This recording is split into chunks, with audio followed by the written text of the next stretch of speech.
हाय बच्चों। आज मैं आपके लिए एक नया टॉपिक ले आया हूँ जिसका नाम है हीट। ये क्लास 7th का चैप्टर नंबर 4 है और बाकी क्लासेस में भी कहीं ना कहीं कवर किया जाता है।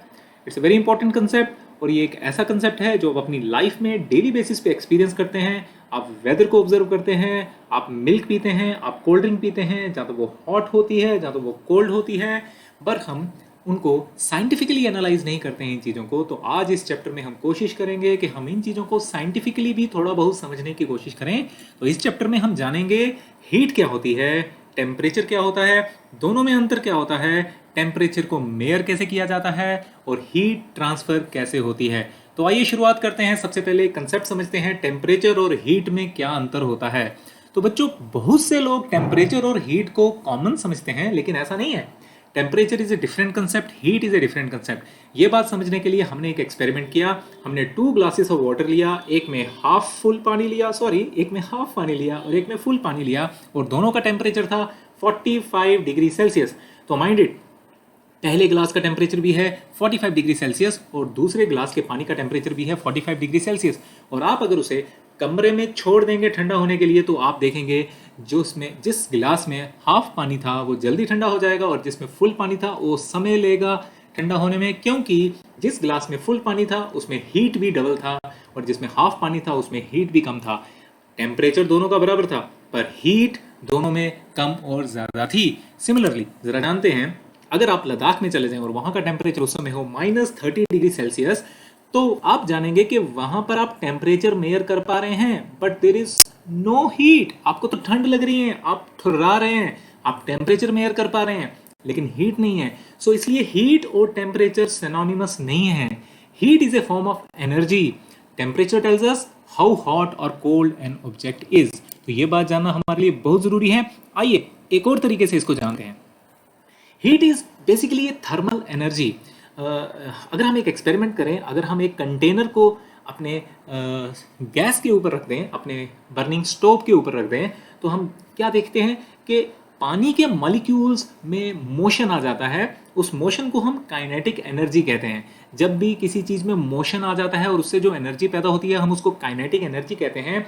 और ये जो मोशन की वजह से एनर्जी, काइनेटिक एनर्जी आ रही है, यही हीट का रूप ले लेती है और हम इस हीट को जूल्स में मेयर करते हैं। जबकि टेम्परेचर को आपको पता होगा हम सेल्सियस या फ़ारेनहाइट में मेयर करते हैं। तो हीट का यूनिट यूल है, ना कि फ़ारेनहाइट और सेल्सियस है। टेम्परेचर जो है वो आपको बताता है कितनी एनर्जी इस पर्टिकुलर प्रोडक्ट में उस समय स्टोर हो गई है। तो हीट चली जाएगी तो भी आप टेम्परेचर मेयर कर पाएंगे, हीट आ जाएगी तो भी आप टेम्परेचर मेयर कर पाएंगे। सो हीट एक फ्लोइंग एंटिटी है, वो जा सकती है, वो आ सकती है, लेकिन किसी भी आइटम का टेम्परेचर आप कभी भी मेयर कर सकते हैं। सो मुझे उम्मीद है आप दोनों के फ़र्क को काफ़ी हद तक समझ गए होंगे। हीट एक एनर्जी है जो आ भी सकती है, जा भी सकती है, लेकिन किसी भी पर्टिकुलर टाइम पे आप किसी भी आइटम का टेम्परेचर मेयर कर सकते हैं। जैसा कि हमने यहाँ पर देखा, temperature can be मेयर्ड which is -30 degree Celsius, लेकिन हीट तो भैया जा चुकी है। तो आगे आ जाते हैं। मैंने एक वर्ड यूज़ किया, काइनेटिक एनर्जी। काइनेटिक एनर्जी वो एनर्जी होती है जो मोशन की वजह से पैदा होती है। तो जब आप पानी को गैस पर बॉईल करते हैं, आपने भी देखा होगा जब मम्मा चाय को बॉईल करती है तो मूवमेंट देखने को मिलती है। उस मूवमेंट की एनर्जी को हम हीट कहते हैं, थर्मल एनर्जी कहते हैं। इन कंसेप्ट को और डिटेल में आगे जानेंगे। चलिए आगे बढ़ते हैं। तो फाइनली मैं आपको बताना चाहता हूँ, heat is a flow, energy आती है जाती है। टेम्परेचर इज ए स्टेट, कभी भी मेयर किया जा सकता है। हीट एनर्जी जो है हमेशा ट्रेवल करती है from hot to cold object. यही वजह है जब भी आप कोई गर्म चीज़ कहीं रख देते हैं तो वो धीरे धीरे ठंडी हो जाती है, क्योंकि वो अपनी हीट को ट्रांसफर कर देती है अपने आगे पीछे के मीडियम्स में। तो जो आपने गर्म दूध का गिलास छोड़ दिया था ठंडा होने के लिए, तो वो आगे पीछे की एयर में वो हीट को ट्रांसफर कर देती है। Temperature of an object is decided by the presence और एब्सेंस ऑफ हीट। तो जैसा कि मैंने कहा, हीट आ सकती है, जा सकती है, लेकिन टेम्परेचर को आप कभी भी कहीं भी मेयर कर सकते हैं। तो बच्चों, अब सवाल उठता है हम टेम्परेचर को मेयर कैसे करेंगे। तो सबसे पहली चीज़ जो हमारे दिमाग में आती है, यार हाथ लगाकर देख लेंगे कितना टेम्परेचर है, गर्म है या ठंडी है। लेकिन ये तरीका सही नहीं है। आइए समझते हैं ये तरीका सही क्यों नहीं है। बच्चों, human experience is always relative. Relative का मतलब होता है हम लोग अलग एक ही चीज़ को अलग अलग तरीके से एनालाइज करते हैं। चलिए एक एग्जांपल लेते हैं। शाम को बैठकर आपके मॉम और पापा चाय पी रहे थे, तो जनरली आप देखेंगे इन तीनों में से एक बहुत जल्दी चाय खत्म कर देता है। लेट अस से आपकी मॉम ने विद इन 3-4 मिनट्स वो चाय खत्म कर दी, आपके पापा ने वही चाय खत्म करने में 10 मिनट का समय लगाया, और आपने वही चाय खत्म करने के लिए 20 मिनट्स का समय लगाया। क्योंकि आप थोड़े सेंसिटिव हैं, आप हीट आपको ज़्यादा महसूस होती है। तो किसी ने आकर पूछा कि क्या चाय गर्म थी, तो मामा ने कहा इतनी गर्म नहीं थी। लेकिन आप कहते हैं यार ये तो बहुत गर्म थी, मेरे से तो पी ही नहीं जा रही थी। तो आपने देखा अलग अलग पर्सन के लिए सेम प्रोडक्ट की हीट डिफरेंट है। सिमिलरली अगर आप किसी पार्टी में चले जाएं, सेम बॉटल से आपको कोल्ड ड्रिंक सर्व की जाए, तो कोई कहेगा यार ये तो बहुत ठंडी है, कोई कहेगा यार ये तो ठंडी ही नहीं है। So human experience can not be used to measure the heat of a product और the coldness of a product. So it's better to use an equipment. तो वो इक्विपमेंट का नाम है थर्मोमीटर। तो हीट को मेयर करने के लिए हम थर्मोमीटर यूज करते हैं। आपके घर में भी एक थर्मोमीटर आपके ड्रॉर में पड़ा है। जब आपको फीवर हो जाता है तो आपके मम्मा या पापा आपके टेम्परेचर को मेयर करते हैं with the help of A thermometer.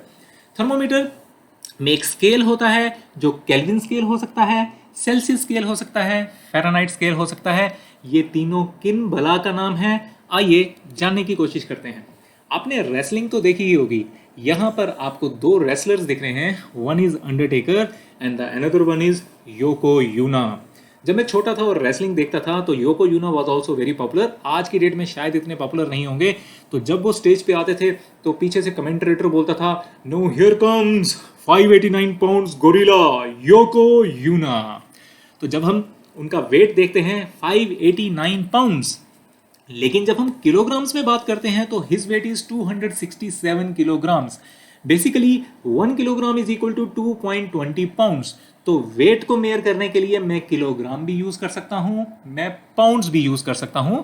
They are different standard units जो वेट को मेयर करने के लिए इस्तेमाल करते हैं। सिमिलरली टेम्परेचर को मेयर करने के लिए हमने 3 स्टैंडर्ड यूनिट्स रखे हैं, one is kelvin, one is Celsius and one is Fahrenheit. हमारे देश में हम आमतौर पे सेल्सियस यूज करते हैं, जिसको डिग्री सेंटीग्रेड भी कहा जाता है। अगर आप अपने एसी की तरफ नजर दौड़ाएं तो आपने टेम्परेचर रखा है 16 डिग्री सेल्सियस, तो आप यूज कर रहे हैं सेल्सियस। सेल्सियस स्केल हमें as a common human being better लगता है, क्योंकि 0 डिग्री पे वाटर फ्रीज हो जाता है और 100 डिग्री पे वाटर बॉईल हो जाता है। सो 0 और 100 के बीच में टेम्परेचर फ्लक्चुएट करता रहता है। तो इस समय बाहर का तापमान, जब बाहर का टेम्परेचर 25 to 28 डिग्री सेल्सियस हो सकता है, तो आप लोग जनरली उसको डिग्री सेल्सियस में नापते हैं। लेकिन जब आप डॉक्टर के पास जाते हैं तो डॉक्टर कहता है आपका टेम्परेचर जब भी 100 के ऊपर चला जाएगा तो मेडिसिन ले लेना। तो क्या वो सेल्सियस की बात कर रहा है? नो वे। अगर आपका टेम्परेचर 100 डिग्री सेल्सियस से ऊपर हो जाएगा यार, बॉयल हो जाएगा सब कुछ, तो वो बेसिकली फ़ारेनहाइट की बात कर रहा होता है। डॉक्टर्स हमारे इंडिया में जनरली जो थर्मोमीटर यूज करते हैं वो टेम्परेचर फ़ारेनहाइट में बताता है। तो आप देखेंगे भारत में सेल्सियस भी यूज होता है, फ़ारेनहाइट भी यूज होता है। Generally most of the things के लिए सेल्सियस यूज होता है, लेकिन बॉडी के टेम्परेचर को नापने के लिए हम फ़ारेनहाइट का इस्तेमाल करना पसंद करते हैं। और तीसरा स्केल आप यहाँ पे देख रहे हैं, केल्विन स्केल। और मैं आपको बता दूं ये स्टैंडर्ड मेयर ऑफ टेम्परेचर है जो all over the world use किया जाता है। वो क्यों किया जाता है हम आगे जानने की कोशिश करेंगे। तो अगेन मैंने तीनों स्केल यहाँ पर शो किए हैं, केल्विन स्केल भी है, सेल्सियस स्केल भी है, फ़ारेनहाइट स्केल भी है। तो सबसे पहले हम अपना ध्यान ले जाते हैं यहाँ पर 0 डिग्री सेल्सियस जहाँ पर वाटर फ्रीज हो जाता है, वहाँ फ़ारेनहाइट स्केल पे टेम्परेचर शो होता है 32 डिग्री फ़ारेनहाइट, और केल्विन स्केल पे वही टेम्परेचर है 273.15 फ़ारेनहाइट। 100 डिग्री पे जहां पर पानी बॉईल हो जाता है वहां पर 212 डिग्री फ़ारेनहाइट एंड 373.15 केल्विन।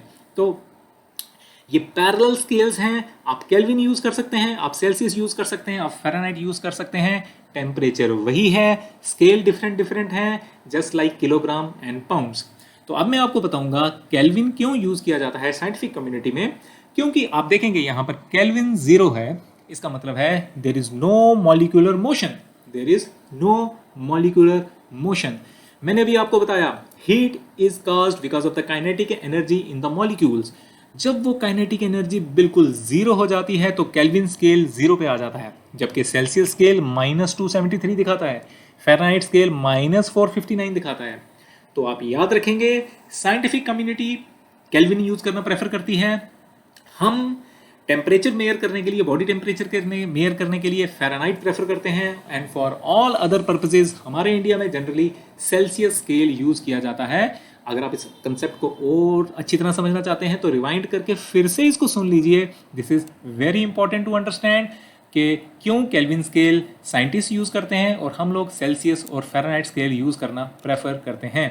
तो अगर आप बॉडी के टेम्परेचर को देखेंगे तो आप देखेंगे हमारी बॉडी के कोर का टेम्परेचर जनरली 37 डिग्री सेल्सियस होता है, बट बाकी के बॉडी पार्ट्स जहाँ पर ब्लड का सर्कुलेशन इतना ज़्यादा नहीं होता है वहाँ का टेम्परेचर वेरी करता है। आप अक्सर देखेंगे आपकी हाथों और पाँव की उंगलियाँ ठंडी होती हैं क्योंकि ब्लड का सर्कुलेशन वहाँ पर इतना नहीं होता है। सो दैट्स वाई आपके बॉडी के कोर का टेम्परेचर 37 डिग्री सेल्सियस होगा, पर वो चीज़ें नॉर्मली थोड़ी सी ठंडी होंगी। अब जहाँ तक थर्मोमीटर का सवाल है तो there are different types of thermometers that are used to measure the temperature. एक है क्लिनिकल थर्मोमीटर जो आपके घरों में पड़ा हुआ है। इस थर्मामीटर पे आप देख रहे हैं डिग्री सेल्सियस शो किया गया है। बॉडी का नॉर्मल टेम्परेचर 37 डिग्री सेल्सियस है, तभी यहाँ पर इन्होंने एक ये एरो मार्क बना दिया हुआ है। और प्लस इस थर्मामीटर में यहाँ पर एक किंक होता है। किंक का मतलब होता है कि ये मरकरी को, जिसको हम हिंदी में पारा कहते हैं, उसको वापिस नीचे इतनी आसानी से जाने नहीं देता। आगे इस कंसेप्ट को डिटेल में समझते हैं। यहाँ पर एक लेबोरेटरी थर्मामीटर है और यहाँ पे कुछ डिजिटल थर्मामीटर्स हैं। आजकल कोरोना के आ जाने के बाद ढेर सारे नए नए डिजिटल थर्मामीटर्स आ गए हैं। अगर आप कहीं मॉल में गए हो या किसी ऑफिस में गए हो तो you must have seen this kind of thermometers, जिनको तो आपकी बॉडी से टच भी करने की ज़रूरत नहीं पड़ती और ये अपने आपकी बॉडी का टेम्परेचर रीड कर लेते हैं। सो क्लिनिकल थर्मामीटर, जैसा कि नाम से सजेस्ट हो रहा है, ये क्लिनिक्स में यूज़ होता है हमारे बॉडी टेम्परेचर को मेयर करने के लिए।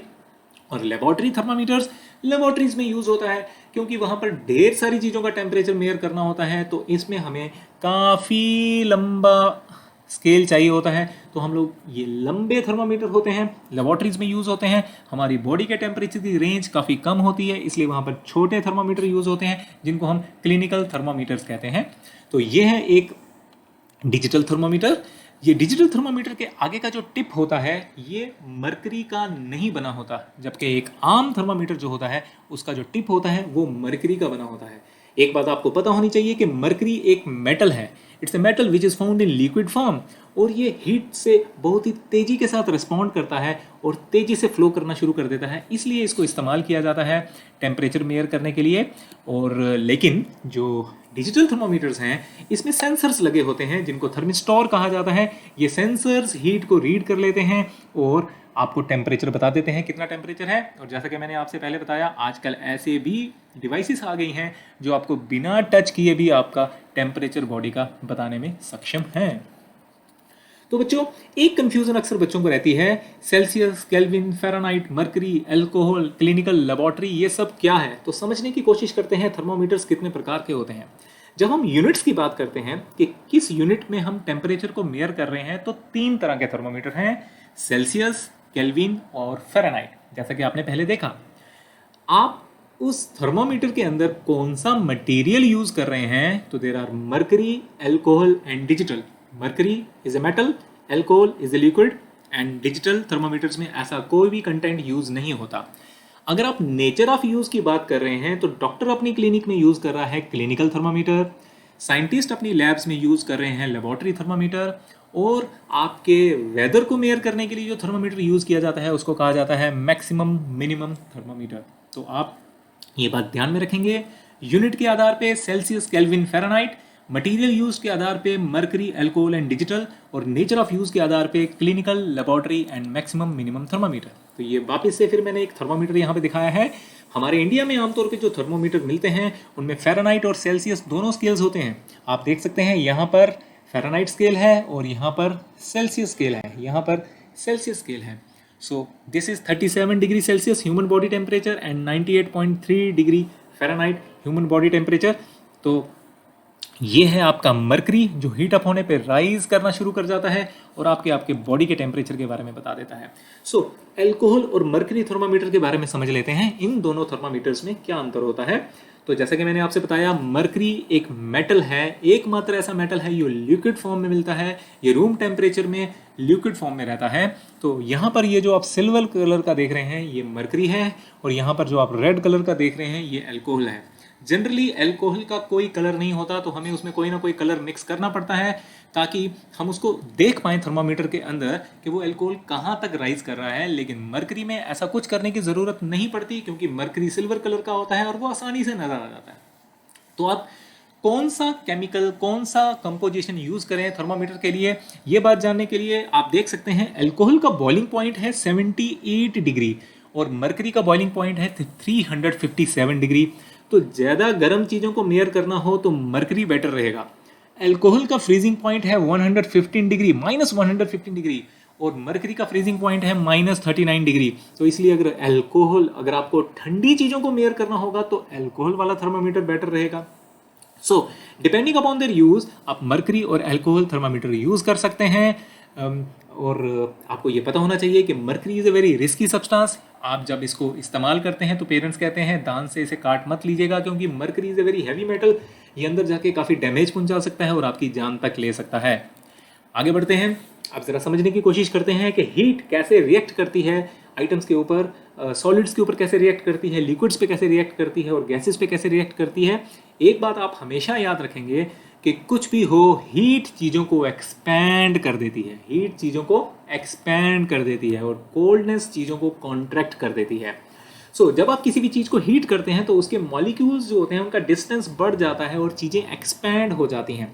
आपने रियल लाइफ में ऐसी कई चीज़ें देखी होंगी जहां पर आपको इसका नज़ारा देखने को मिला होगा। आइए देखते हैं। यह है एक गिलास जिसमें हमने काफ़ी गर्म पानी डाल दिया।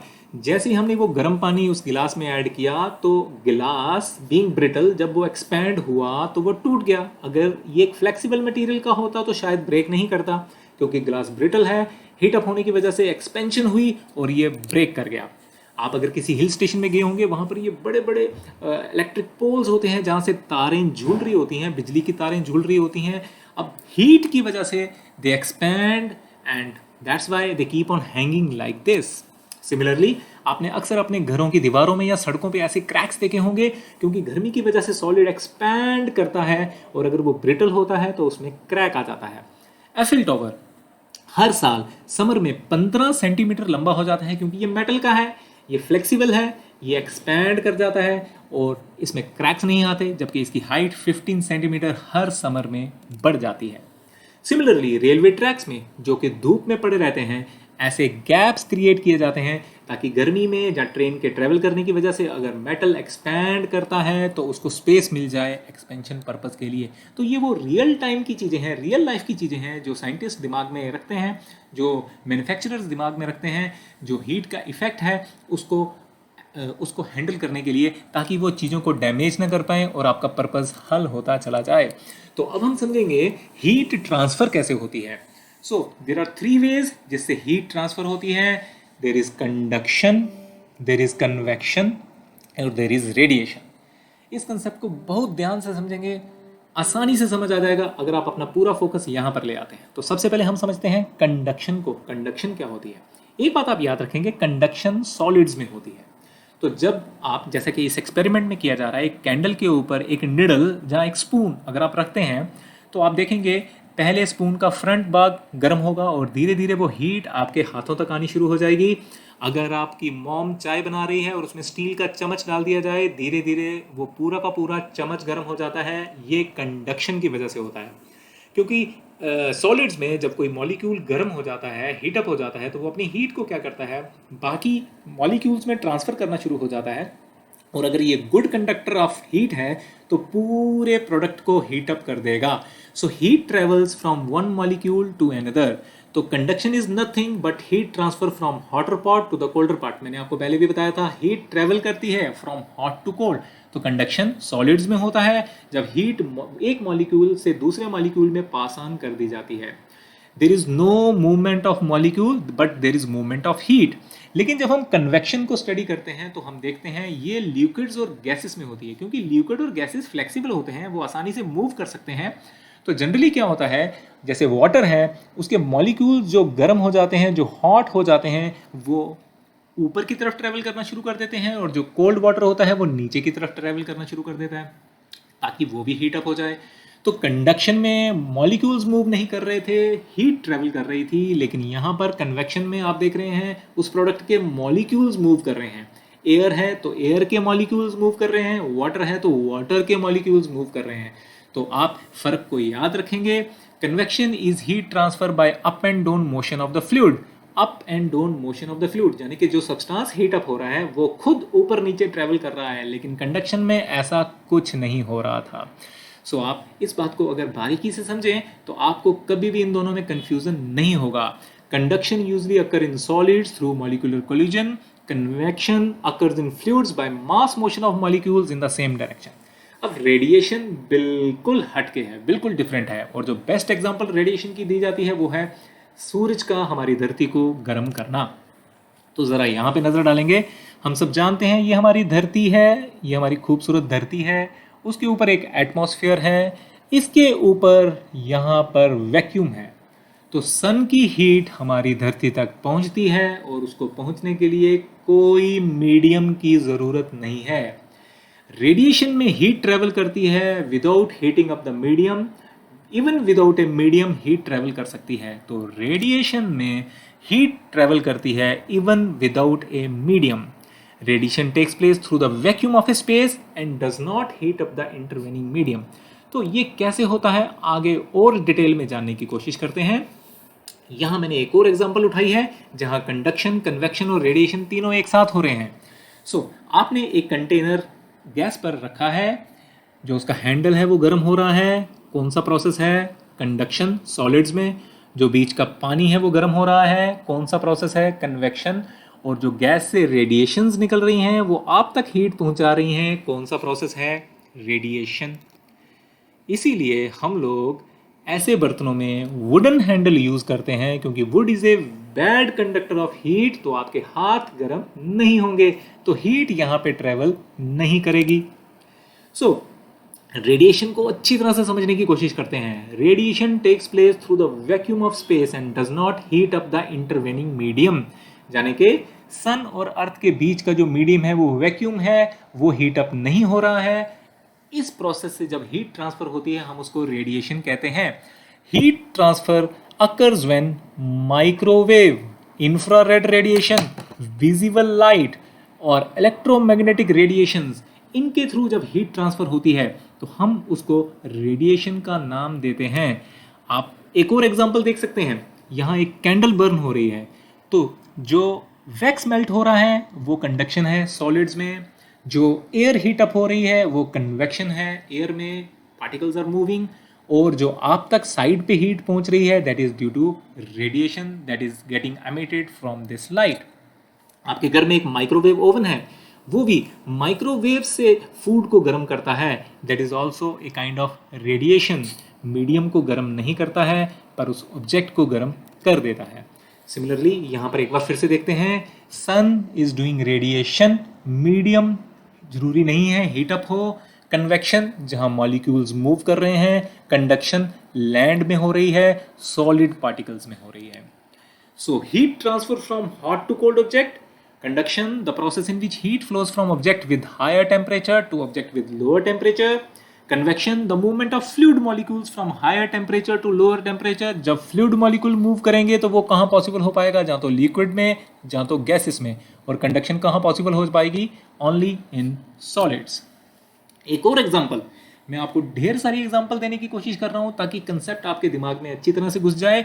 अगर आप 3 ग्लास ऑफ वाटर रख लें, वार्म, हॉट और कोल्ड, और उसमें थोड़ी सी इंक मिला दें या कोई कलर मिला दें, तो आप देखेंगे क्योंकि यहाँ पर मॉलिक्यूलर मोशन बहुत फास्ट है तो ये गिलास फटाफट पूरा कलरफुल हो गया। वार्म में इतना नहीं हो पाया और कोल्ड में तो बिल्कुल भी नहीं हो पाया। Great molecular movement because of the heat, जिस वजह से ये पूरा का पूरा गिलास रंग से भर गया है। तो बच्चों, इसके बाद इसी कंसेप्ट पे बेस्ड है एक कंसेप्ट जहाँ पर आप ये जानते हैं कि कोस्टल एरियाज में वाटर एरिया होता है, लैंड एरिया होता है।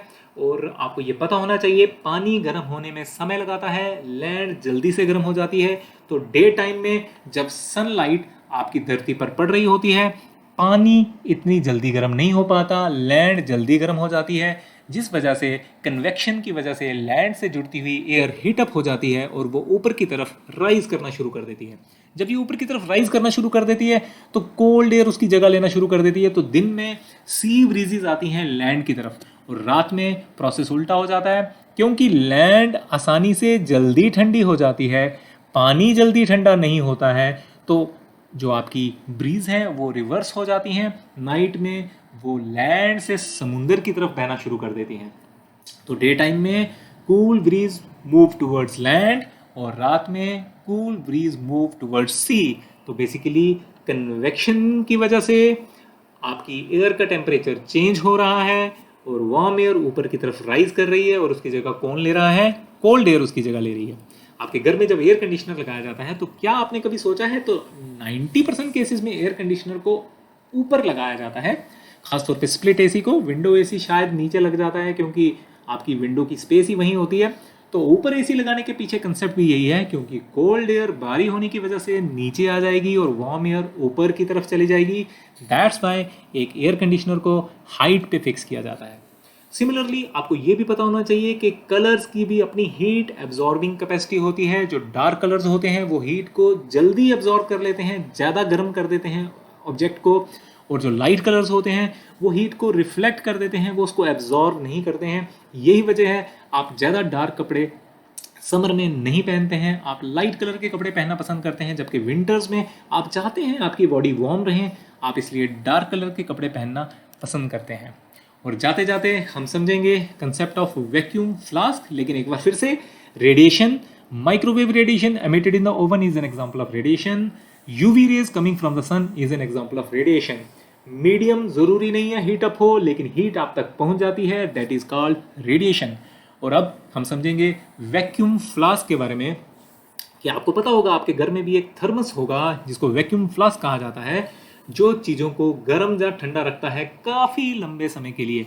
तो हम यहाँ पर अपनी साइंटिफिक नॉलेज का इस्तेमाल करते हैं। जनरली ऐसे एक फ्लास्क में अंदर एक सिल्वर सरफेस्ड बॉटल होती है। सिल्वर जो होता है वो हीट को रिफ्लेक्ट कर देता है, वो एस्केप नहीं करने देता, और उस सिल्वर के ग्लास के बॉटल के बाद वैक्यूम रखा जाता है ताकि ना कंडक्शन हो सके ना कन्वेक्शन हो सके। क्योंकि वैक्यूम होगा तो हीट ना कंडक्शन से ट्रैवल कर पाएगी ना कन्वेक्शन से ट्रैवल कर पाएगी और रेडिएशन हो नहीं पाएगी, क्योंकि हमने सिल्वर का बॉटल बना रखा है जो हीट को वापस रिफ्लेक्ट कर देता है। सो ऊपर से भी हम उसको कॉर्क या कोई प्लास्टिक का कप लगा देते हैं, नीचे भी हम इंसुलेटेड सपोर्ट दे देते हैं।